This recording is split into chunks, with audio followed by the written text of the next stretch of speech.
জিজ্ঞেস করেছিলে না আমরা আমাদের সাতরাজাকে এত বেশি কেন ভালোবাসি?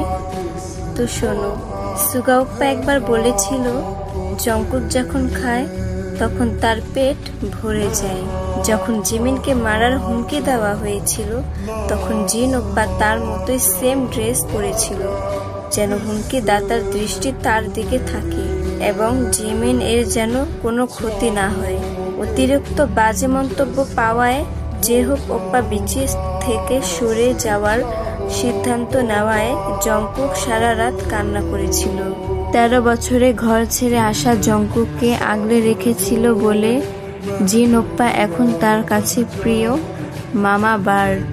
বাথরুমে বসে থাকা ভিয়ের কান্না থামাতে না পেরে জিমিন দরজার উল্টো পাশে বসে কান্না করে দেয়।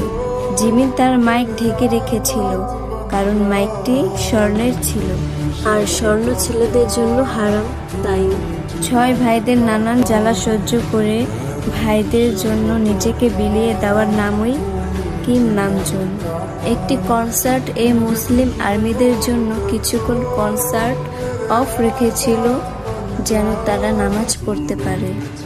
এত বছর কোনো প্রকার রাগ ঝগড়া না করে একে অপরকে আগলে রাখার নামই বিটিএস।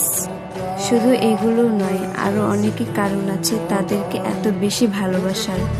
সব না হয় নাই বললাম। Love you my 7 king and all army's.